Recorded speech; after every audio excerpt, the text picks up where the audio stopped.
Afternoon, good morning, good evening, depending on where you're joining from today. Thank you for joining our weekly Tuesday digital transformation live stream. My name is Eric Kimberling. I'm the CEO of Third Stage Consulting, and we're an independent consulting firm that helps clients throughout the world with their digital transformation journeys.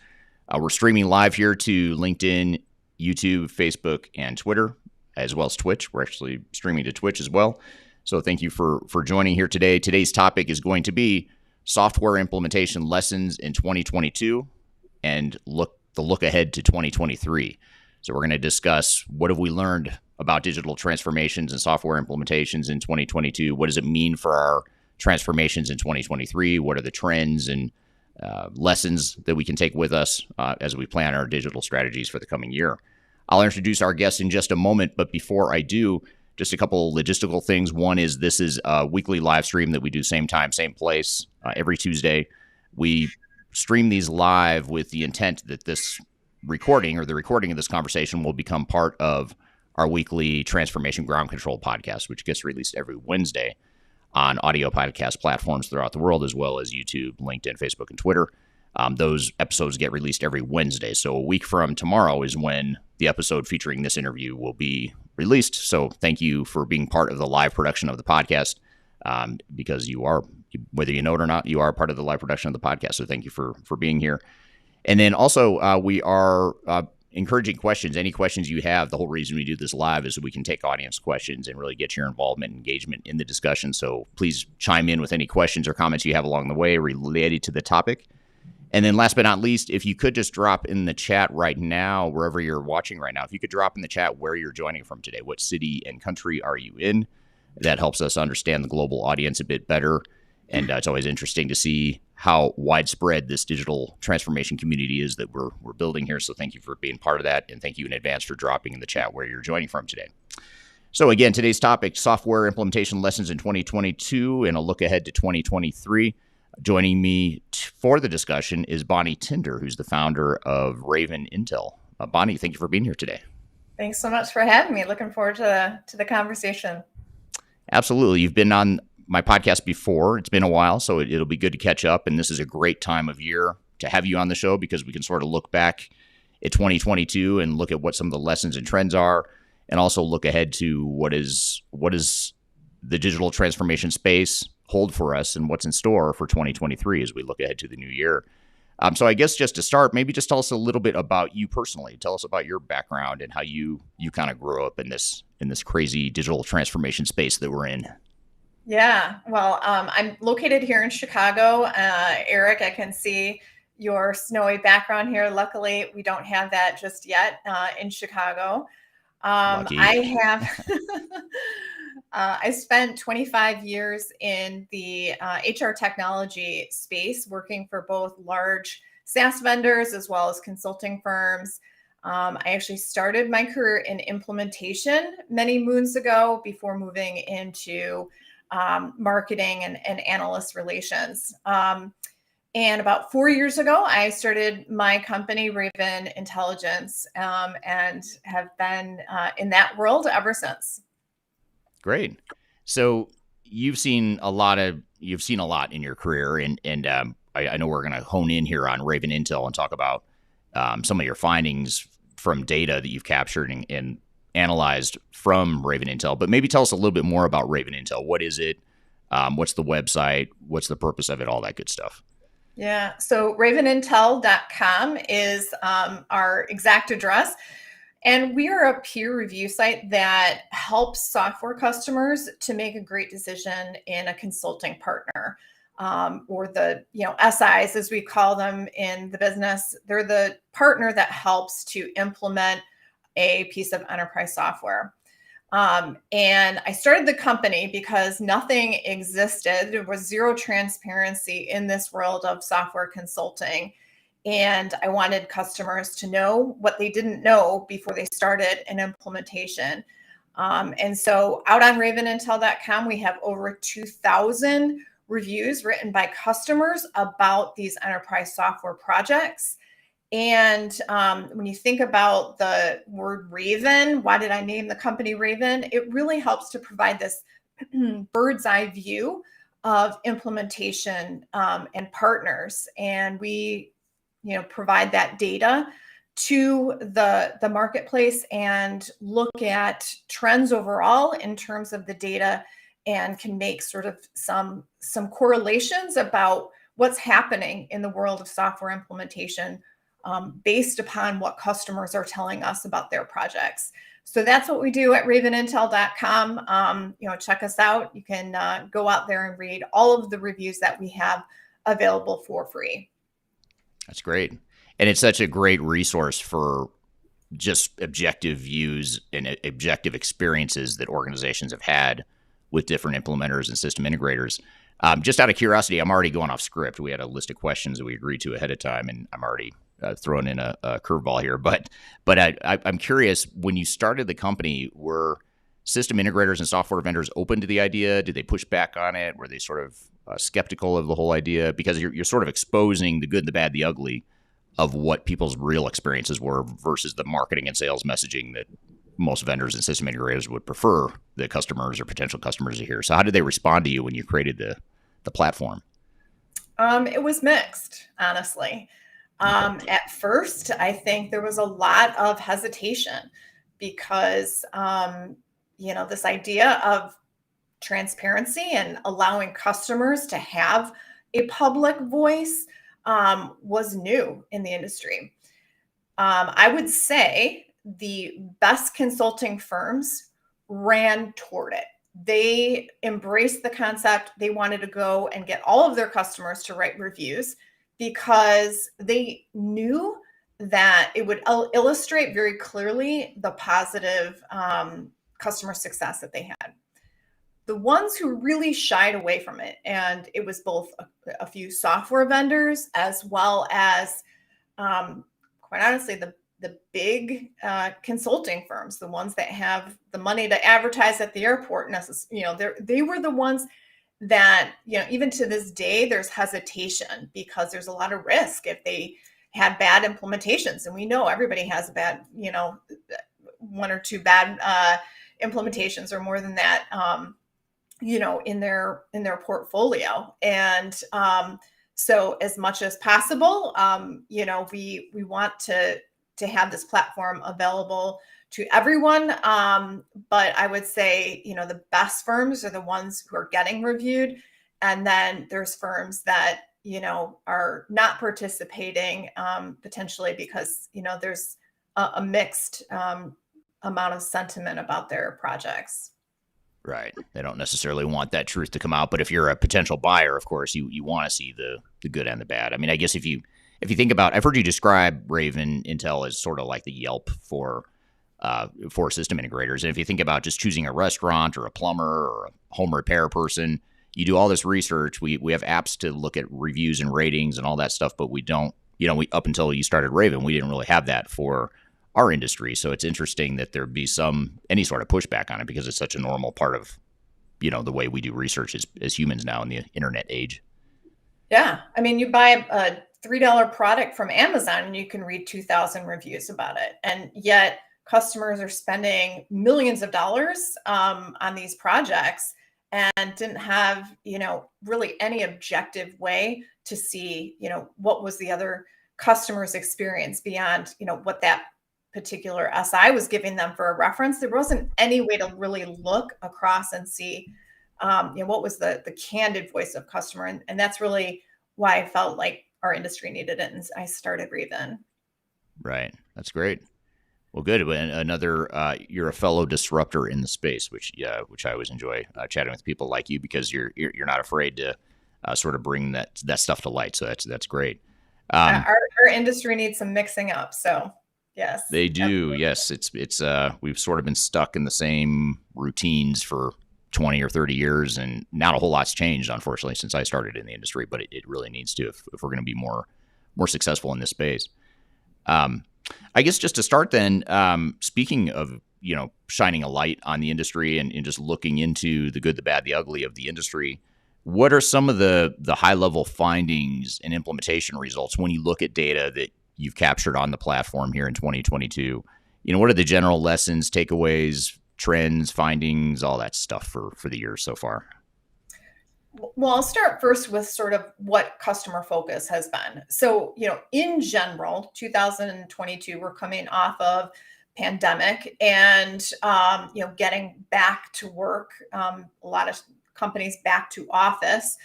And so this focus that customers have in digital transformation are, at least projects that I see, how do we care for a hybrid workforce? How do we provide digital tools to both remote workers as well as in-office workers that will help, improve the overall employee experience?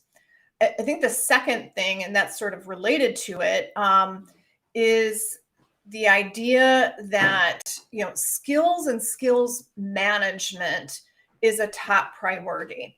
And along with the Great Resignation, there has been a continued war for talent, and particularly in professional services. And I'll talk about this in a little bit. We saw a tremendous amount of churn in the industry. People either leaving to get to retire, and not having other new employees replace them, or they're moving organizations, moving companies within the industry.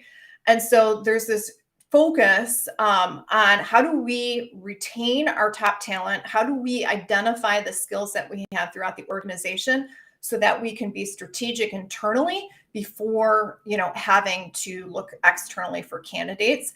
How can we get each and every employee to own their own career journey? So those macro trends, I think, are what caused such a tremendous amount of projects to happen. Is that these companies are realizing, hey, how do we do this? We haven't had to do this as much in the past. How can we quickly flex to accommodating for some of these changes? So that's why I think there's been so many new digital transformations happening, is because of just the flux in the industry and change. In general, though, in terms of now, if I switch gears and look at what did we hear about these projects and what did we hear about implementations, in general, satisfaction is down slightly over 2021. And I think the customer grace that was given during the pandemic is gone. So related to this, or the data point that I have, is that 25% of our customers who wrote reviews this year said that they will shop around before purchasing more software from the vendor that they just implemented. So 25% of them are already thinking, well, before I purchase more software with this particular vendor, I'm certainly going to see what else is available out there. So and is that higher than you've seen in years past, that 25%? Yeah. Yes, it is. It is. We also saw 20% of customers say they did not get the value that they expected from their projects. And, there's a lot of reasons for that. But that's a significant portion when you think about how big and how expensive and time consuming these projects are. So, only, 2 out of 10 said, it missed the mark. And that's sort of an absolute question then. Is it like you did or you didn't get value out of your system integrator? So that's not even counting the ones that said, yeah, we sort of got some value, but not as much as we paid for or what we expected. Is that true? That's correct. We asked the question, did you get full value, partial value, or in some cases, did you go backwards? And we have some of them, but the partial value one is that 20%. And then, we have a small portion that said we went backwards. Luckily, it's not that huge, but, again, that's, significant enough that, you have to stand up and take notice and think, that's a significant portion who, went through a huge process and felt like they got nothing for it. Yeah.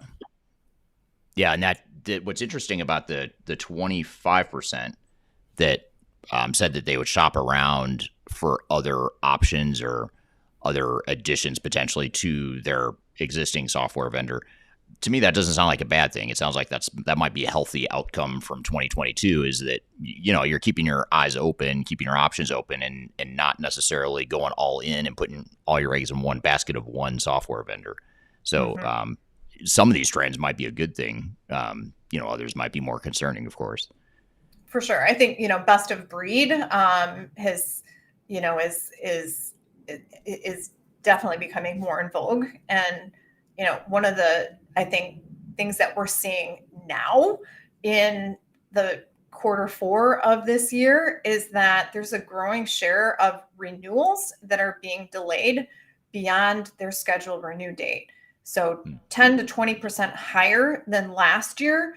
There are customers out there that are saying, or potentially questioning, do I renew the contract with our vendor? And that's, again, that delay is 10 to 20% higher than it was last year. And, I think customers are asking, do we need this? Are we using this? Can we reduce our spend? Can we delay purchasing? These are things that we typically see in quarter 4, but I think some of the economic headwinds that we're seeing right now, this is becoming, more and more a sentiment than it has been in years, and at least last year for sure. Interesting. Yeah, that's very interesting.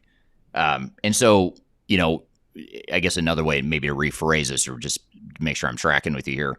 So what you're saying is that these cloud and SaaS subscriptions are in more or at a higher rate not being renewed. And so companies are maybe less likely now than they were in the past to just sort of blindly just keep rolling with the renewals, if particularly if they're not using the software. That's right. That's right. Okay. So they're delayed beyond their renewal date, which means that customers are either letting them lapse and will not renew, or they're late in making a payment on the existing system. And part of that is them questioning, is this something that we really need in 2023? Yeah, that's interesting. Yeah, there's a lot of companies, I think, in the rush to upgrade their technology, partially because of the pandemic, but also partially because a lot of the big software vendors are essentially forcing their customers off the legacy products and forcing them into an upgrade, in some cases prematurely. It sounds like that might be some of the fallout is, they're seeing that, hey, we kind of rushed into things. Maybe we overcommitted, overspend on technology, and now we're really trying to rationalize that a bit. Do you see that in later in the year here as the economy and inflation have sort of taken its toll across the world? Do you see that sort of picking up steam, later in the year as far as companies just being more diligent and conservative about how they spend money on technology? Without a doubt, without a doubt. And I think we saw that creep up sort of quickly, like as even November and October, were happening. But I think even now, with all of the news of the layoffs across the board, even companies and Amazon, who've never laid off employees, that's now, a thing. And so I think that's going to have downstream effects on purchasing, you know, throughout, software.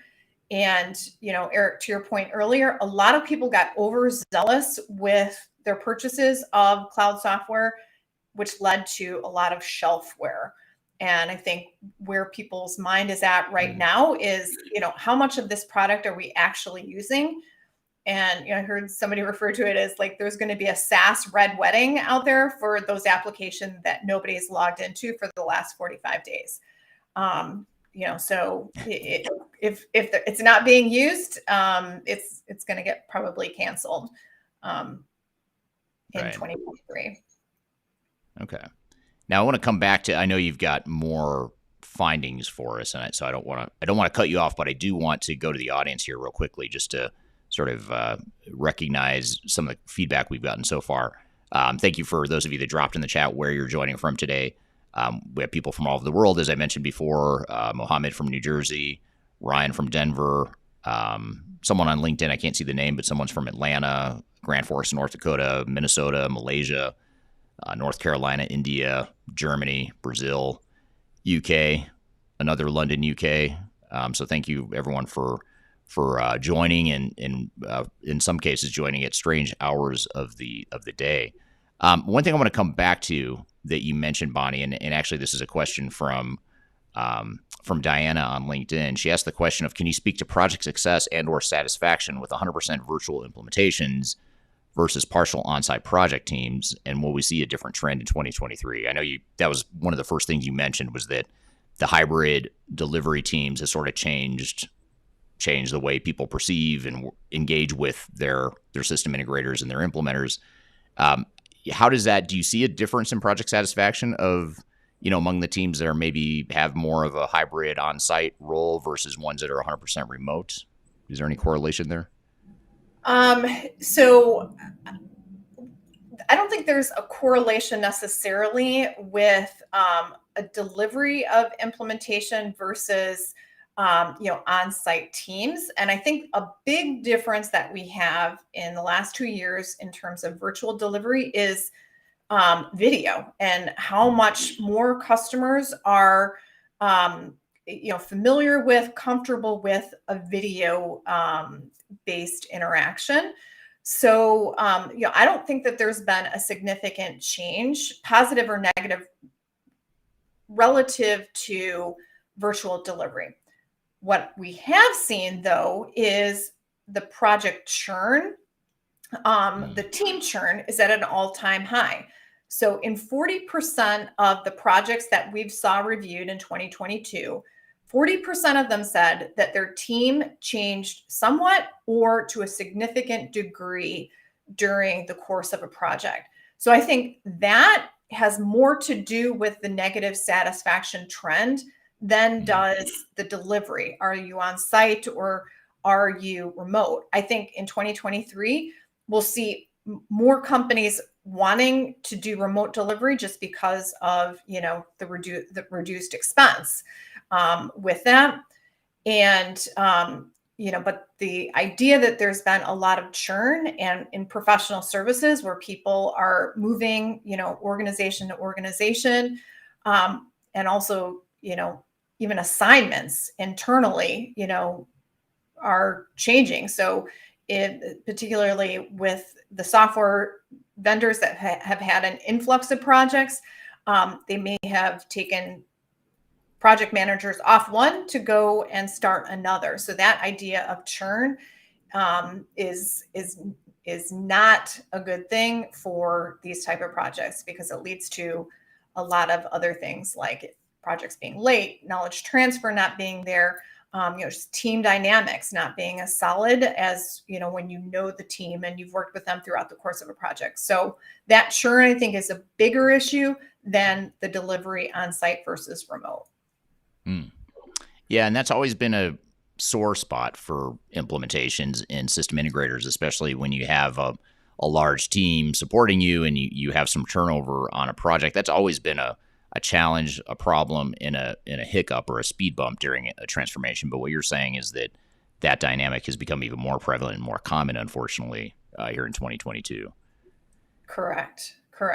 What are you getting any feedback from and you might have alluded to this a few minutes ago when you were talking about, building competencies and some of the internal dynamics of a project team, but are you seeing organizations respond differently in terms of how they hedge against that risk of, disruption to the project because of the turnover on their system integrator side?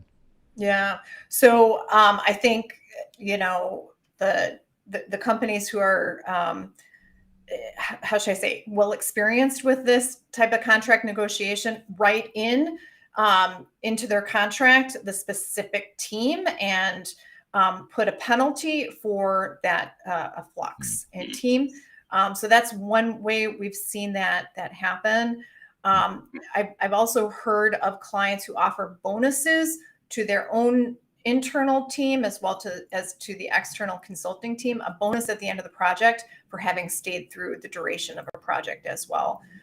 So that's one way to help insulate from personnel change. Okay, that's great. Yeah, it's a good idea. I mean, you can, there's a few different ways you can handle that. And we had Marcus Harris, who I think in the industry, who's an attorney that specializes in technology contracts and procurement, that sort of thing, from a legal perspective. But that's something that's interesting that I hadn't even heard him say was kind of working in some of these mechanisms to ensure or at least reward for consistency and continuity on the project. Mm-hmm. Mm-hmm. Here's an interesting question from I just lost it. Where is it? There it is. This is from I apologize for butchering the name in advance, but Vibhav on LinkedIn. He asked the question: any specific areas where companies have focused to spend in 2022? Maybe in particular, any trends you're seeing in terms of how and where companies are spending on technology. And he gives the example of, legacy app modernization or cybersecurity, or is it something else? What is it? Are you seeing trends in the types of technology that companies are spending on, or more open or against spending money on? Mm-hmm.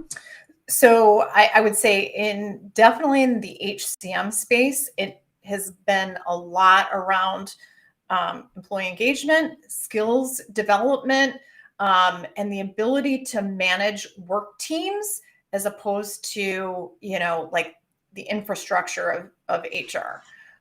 So it's like, how do we enable and empower our employees to move internally and to work cohesively across the business, department, and integrating, departments as opposed to looking at a department as a unit. So how do we enable that cross pollination of employees? So I think there's a lot that was focused on, in the HCM space on those two areas, and certainly recruiting and talent acquisition. That was huge this year. I think looking ahead to next year, I think cybersecurity and the pure play niche vendors are going to have the highest revenue growth rates, and not necessarily anything that is viewed as non-must-have solutions. So cloud data warehousing, security, intelligence, automation, anything that can show how do we reduce costs, how do we reduce risk, those I think will be more, those will be of higher revenue growth than systems that are perceived as not business necessary. Yeah, it's interesting how it sometimes takes a recession or economic uncertainty to force organizations to really think harder and smarter about how they're spending money. Because everything you're saying, you think, okay, that it's interesting that that's an outcome of the economy and sort of some of the challenges we're experiencing in the economy. But in reality, those are things that organizations should probably be doing even in good economic times too. But a lot of times they don't. They get a little sloppy and careless with how they invest and deploy technology. So sometimes it takes economic uncertainty to get them to be more disciplined and focus on some of this fundamental base. It sounds so basic when you're describing it, but yet so many organizations don't do that, during good times, especially. And I think the big three questions customers are asking themselves are: number one, do we need it? Number two, can we reduce spend, in some way as a result of this, or can we delay this project until things are looking more positive in terms of macro economy. Right. Interesting. Here's a question from Ronnie on YouTube. Ronnie asked the question: do you think massive cloud migrations are going to happen and have a bigger impact in 2023 than previous years in digital transformation projects? And what tech do you see being more relevant or prevalent in the market in 2023? Mm-hmm. I think that there is still a tremendous demand for cloud migrations that will continue in 2023.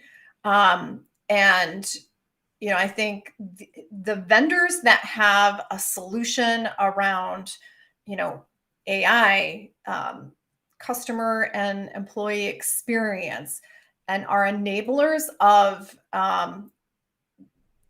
that sort of improved experience, whether it's allowing customers to buy faster, easier, more efficiently, or employees to stay and engage and move internally.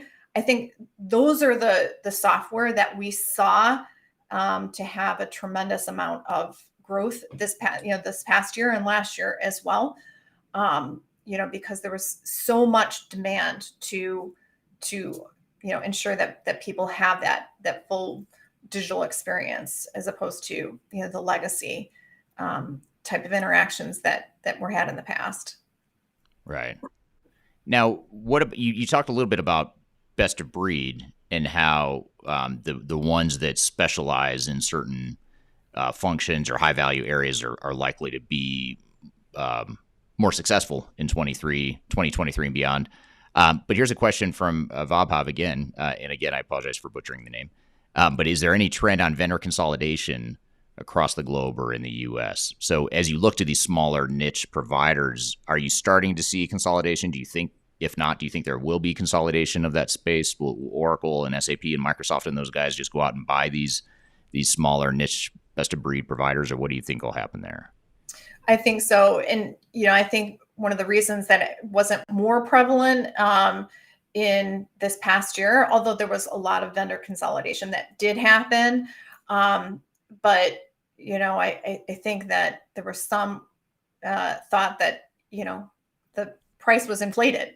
So I think next year, especially if, some of these more small, the smaller niche vendors are struggling to grow revenue, they're going to be ripe to be acquired by the big guys. If they have an attractive, value prop to an SAP, Oracle, Microsoft, et cetera. So I think there will be more of that in 2023 for sure. Gotcha. Okay. Now, what about this? This is a interesting question, and the part I find amusing is the account that it's coming from on YouTube is an account called Business Productivity, and the question is there a need for business team productivity coaching in 2023? So it might be a rigged question here, but still, it's still a good one.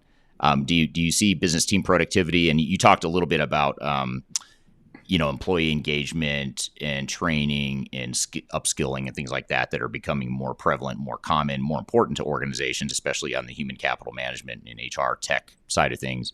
Do you see productivity becoming a big thing, or continue? Is that changing in your view at all?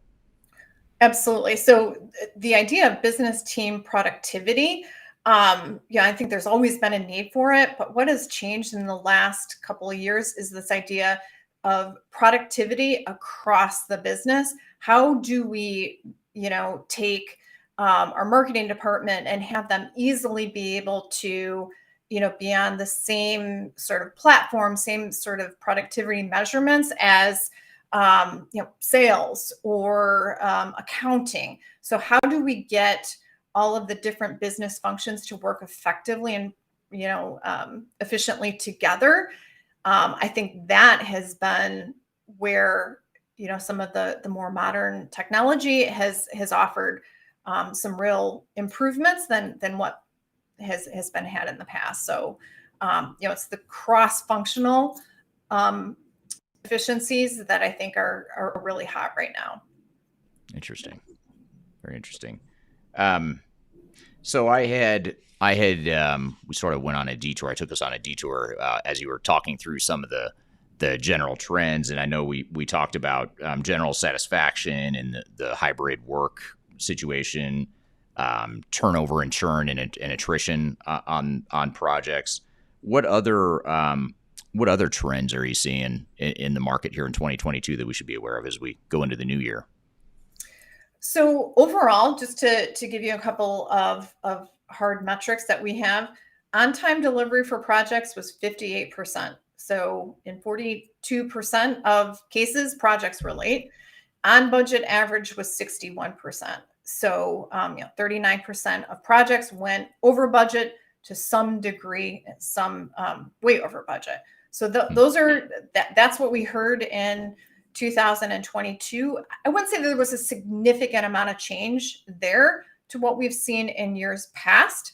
It's give or take 5% in both areas. So not huge.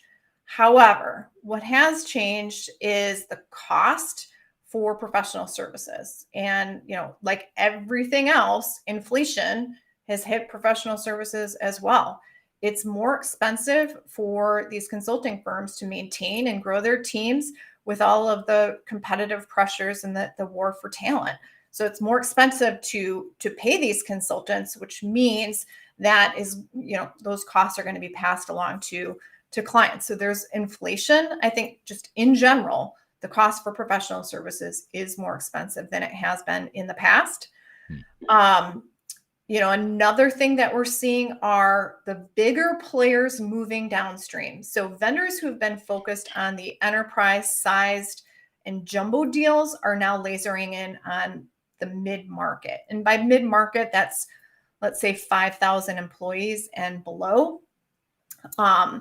And so, many of the vendors with the bulk of their revenues coming from the customers that have 5,000 and plus employees have modified, some pricing and implementation strategies to cater to smaller organizations, because the mid-market is where, the high volume and growth will be in the future, as opposed to the jumbo projects. So we've seen, again, bigger fish, bigger names, working within the mid-market and becoming more competitive with some more niche players. So I think that was something else that we observed as well, like smaller deals that, use large software that we haven't seen in the past.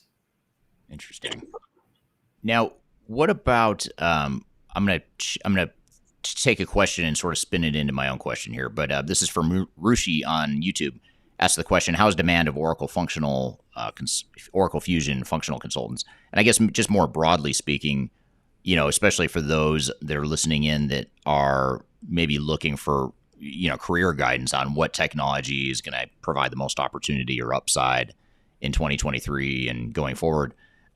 Are you seeing any specific vendors, not necessarily just in terms of market share, but just certain vendors that are really picking up steam or gaining momentum, or certain areas that are hotter than others in terms of specific vendors? Do you have any data that might shed some light on that? I think in general, having certification and experience with the large, name brand vendors is a good thing. So, of course, Workday certified consultants are always in, tremendous demand, and that's also where we saw the biggest amount of churn last year. Specific to Oracle Fusion, I'm not exact. I wouldn't say that I'm have any specific expertise in that particular area. On the other hand, I think that there's a tremendous amount of purchases that are happening in that space. So, I would imagine that would be definitely a good skill set to have.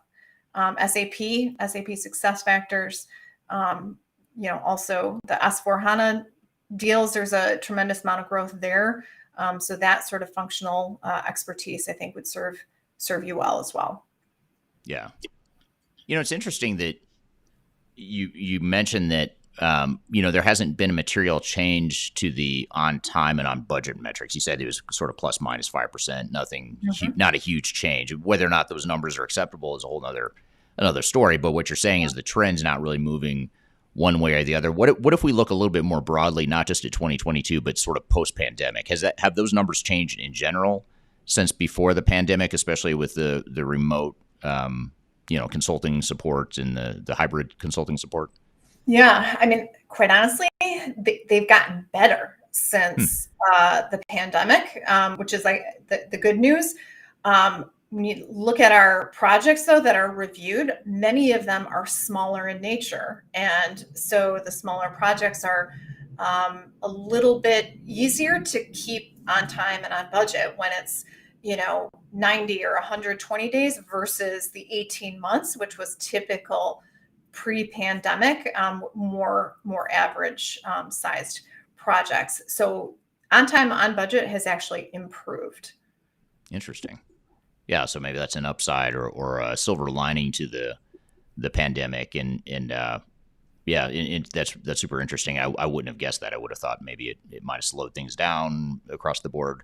But I suppose organizations are just figuring out in general how to be more efficient and more effective with resources they have, especially now that I'll be curious to see if those numbers change at all with all the layoffs and organizations seemingly becoming more not conservative, but just leaner. They have less staff. As they and there are a lot of companies that even the ones that aren't laying off are also putting hiring freezes in place and just sort of being conservative on the resource side of things. So I'll be curious to see if or how that affects transformations potentially in the future, because there's only so much you can outsource to an implementer and system integrator. You still need your internal resources to support the project if you want to be successful. So I'll be curious to see. I don't know if you have any thoughts or predictions on what might happen there, or if you think that will affect transformations in 23. I think probably there will be an increase in need for staff augmentation. So the idea that, we'll lay off our full-time employees, but then, for the course of this particular project, we'll look to a third party to supply, resources internally that, are more fluid.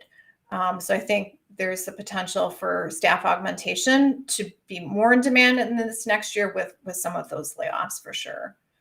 Interesting. Now here's a somewhat of a related question from Third Stage Consulting. On YouTube, asked the question, are system integrators and their customers starting to learn how to be successful in their implementations? And what are the differences between successful teams versus those that struggle? So when you look at these reviews, do you get the sense that in the last year or so that SIs and the implementing organizations are really starting to crack the code on figuring out how to make these complex transformations successful? And regardless of your answer to that, are you seeing any differences in the patterns between organizations that have higher degrees of success and satisfaction than ones that don't?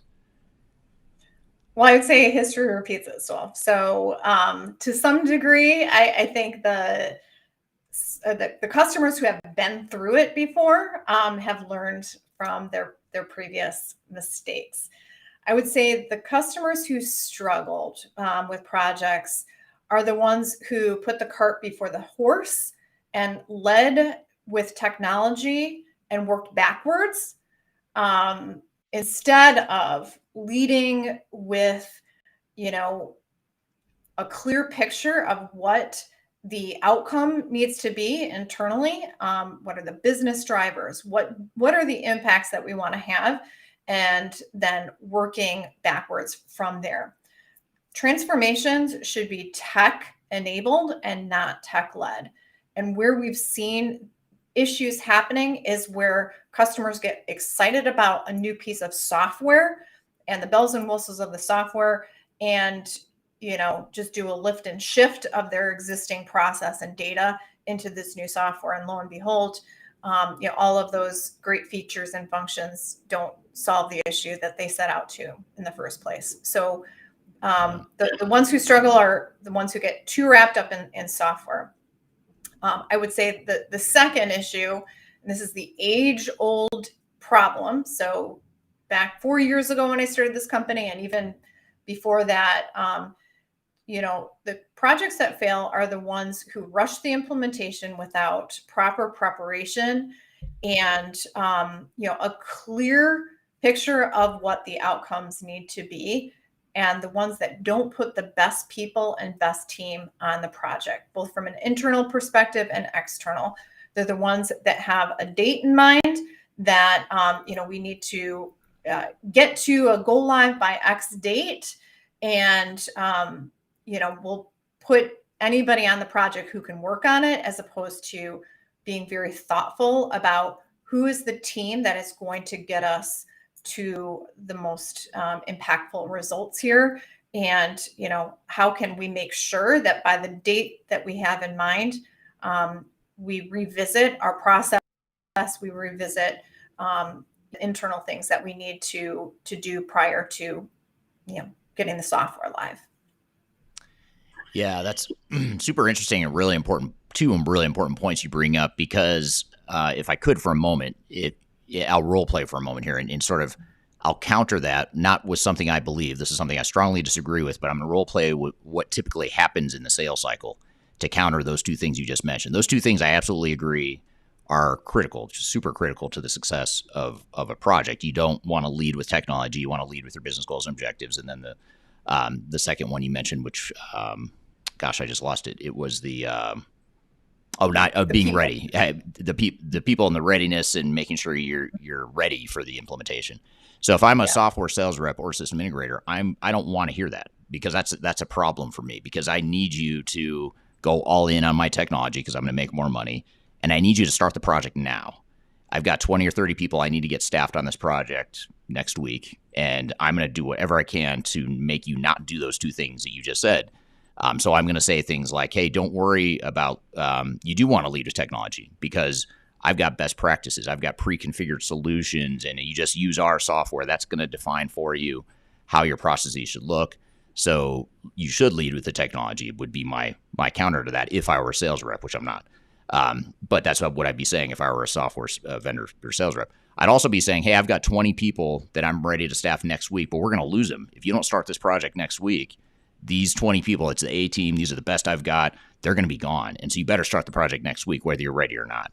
And so the two super unhealthy counters to what you just said, but that's sort of the headwind you face when you're going into these projects, is you're going to hear something different oftentimes from the software vendor and system integrator that runs exactly opposite to what you just said, which is in your best interest, by the way. Everything you said is in your best interest. Everything I just said is not in your best interest. So how do you reconcile that? Or do you see organizations that, just, what you just described, those two things, do you see organizations doing that more, or is that still a challenge, or what do you think there?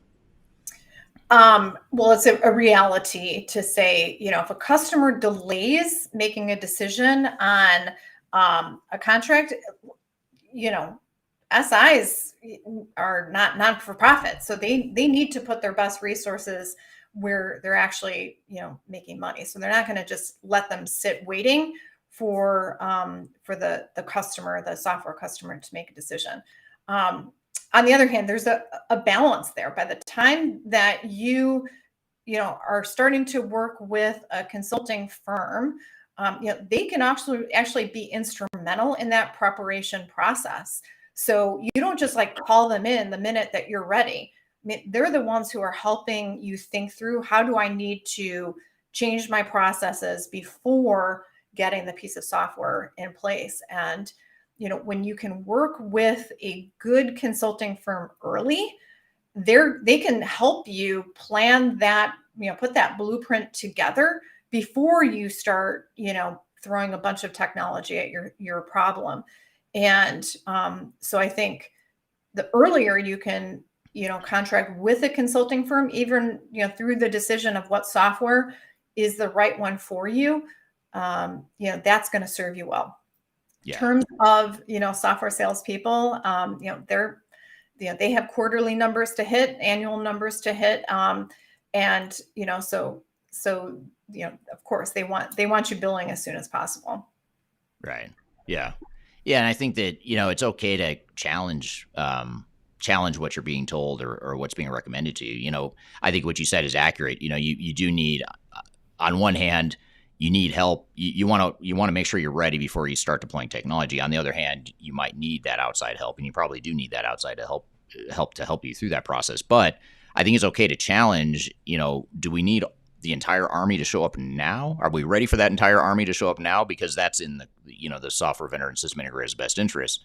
It might be that part of the team, some of the more effective projects we've seen in terms of how organizations have used system integrators effectively, is you bring in a small subset of that team first to help you get ready. Then you bring in the army, once you're ready. But the problem is, a lot of times organizations don't ask the question of, wait, why are we bringing the whole army now? We're not, we haven't defined our processes yet, or we haven't figured out what we want to be, and we grew up and the meter's running now, now that we've got the army on site or on the project. So that's really good advice, and I think it's a good point. Here's just more of a comment. Even with the software purchase as well, you don't have to buy every single module from day one, and that's where a lot of regret is a lot of those turn into shelfware over time. Start small and then go from there. Yeah, that's a great point too, because we're coming up on that time of year where not only is it the end of the calendar year, but for a lot of software vendors, it's the end of their fiscal year. And so a lot of them are trying really hard to hit their numbers. And in order to hit their numbers, they're willing to give you these allegedly one-time deals that expire at the end of December, or at the end of whatever period, you might be in the future. So I think that's something that's where a lot of companies get into trouble, is they get enamored by these great deals that they got, these great end of year deals, but then they still just overspent on technology that they're never going to use. So I think you have to be real careful with that. And I have yet to see a software vendor that did not honor a deal that they put in front of a customer. They'll say, you have to sign this by the end of December in order to get this one-time deal that I worked, all the way up to the CEO. I had to work this up the chain, and they always make a big deal about it, about how big of a deal it is that you're getting this one-time deal. But we've seen a lot of clients that say, hey, we're not ready to sign a contract for all of it now. We might bite off part of it now, but 6 months from now, when it is time to buy the rest, most of the time, vendors are still going to honor that pricing because they want, they'd rather have that than no deal at all. Right. Well, and I think about it like, going to Costco, and when you just need a jar of olives and you go to Costco and you get, 10 pounds of olives that end up going bad because you can't possibly, eat that many olives in a period of time. So even though it seemed like a great deal at the time, you probably would have been better off just, going to local grocery store and getting what you needed in the first place. Yeah. Yeah, absolutely. Yeah. What about, so Yusef on YouTube is asking as sort of a string of questions here. I'm gonna try and summarize it here. But he's talking about, he makes a comment about change management and business process mapping, which I presume, that came through the thread as we were talking about readiness and sort of preparing for your implementation. And then he makes a comment here that some cases even the SI can do this part, but the best consultancy firms, I'm not sure what he means by that, but I want to get to this other question here that he had. But he talks about, but part of digital transformation is assessments, and then the best practice in the 2B. Without getting too technical or too much into project management here necessarily, how do you see organizations sort of navigating that sort of understanding of current state with the need for an improved future state? Yeah. Well, here again, best consulting firms can help clients look, understand what the before and after picture could look like, and particularly for their industry, for the size of client that they are, they're going to be able to bring in a wealth of experience if they've worked with other clients like you. So the before and after, I think, a good consulting firm, that's part of why you spend a lot of money with them, is that they can help you think through what that after picture should be like and what's realistic. I would say the other thing in terms of change management, customers tend to shortchange this area, and it's one of the biggest regrets that we see, is that clients they try and make their engagement scope as cheap as possible, or make the low cost as possible, and will take out some of the change management that's recommended, and really regret that in the long term, because change management is so critical to project success. Interesting. Well, I just realized that I had lost track of time here, and this is a great discussion. I think there's a lot more we could talk about, but I think you've given us a good overview of what some of the findings and trends are that you're seeing in the Raven Intel platform. What sort of closing advice might you leave with customers that are about to embark on some sort of digital transformation in 2023, particularly as it relates to choosing and leveraging an outside consulting partner, system integrator, implementation partner? What sort of closing advice would you give based on some of these metrics and findings that you've shared so far? I would say spend as much time looking and selecting the partner that you choose for your transformation as much as you do choosing your software, because the right partner can make a project successful, and yet the wrong partner, if you choose the best software, it can work against you as well. And so, making sure that you are aligned with your partner, that you've done your homework and understand, what's the experience of others who have worked with this particular firm. That's huge, because a consulting firm can make and break your success. And so choosing the right one is critical in success for a project. And certainly that's where Raven Intel can help as well. Yeah, and so if I go to Raven Intel, RAVENINTEL.com, I can see these reviews that you're talking about. I can see these for free. I don't need to pay or subscribe or anything like that. It's an open, sort of an open platform. Yep, absolutely. You can look out there, and if you've done a project, review your partner out there and help others learn from your experience. We always are looking for customers to share what they've gone through, so others can learn from it. But absolutely. In addition to that, you can contact us. With questions, we can help you with a short list. Based on the reviews that we have as well. So we are here to make implementations better. Good. Well, that sounds like a noble goal and a much needed service that you're providing in the digital transformation space. So I appreciate all you're doing with Raven Intel, and I also appreciate you being here today to share some of your findings and lessons with the audience here today. So thank you very much for being here today, Bonnie. Thanks for having me. And here's to a great 2023. Absolutely. It's a good way to leave it. And thank you to the audience, too, for the great questions. If you don't mind, just give us a like on this video, share it with colleagues. If you know anyone that might benefit from this conversation, please do so. And again, you can find the edited version of this recording and this conversation as part of next week's Transformation Ground Control podcast, which is a weekly podcast I host, released every Wednesday. So be sure to check that out on audio podcast platforms throughout the world, as well as YouTube, LinkedIn, Facebook, and Twitter. We stream it to those platforms every Wednesday morning, U.S. time. So thank you very much, everyone, for being here. Hope you all have a great week, and hope you're enjoying the end of your holidays, for those of you that celebrate the end of your holidays this time of year. And we'll look forward to seeing you next week on our Tuesday Digital Transformation live streams. Have a great week in the meantime, and we'll see you all soon. Take care.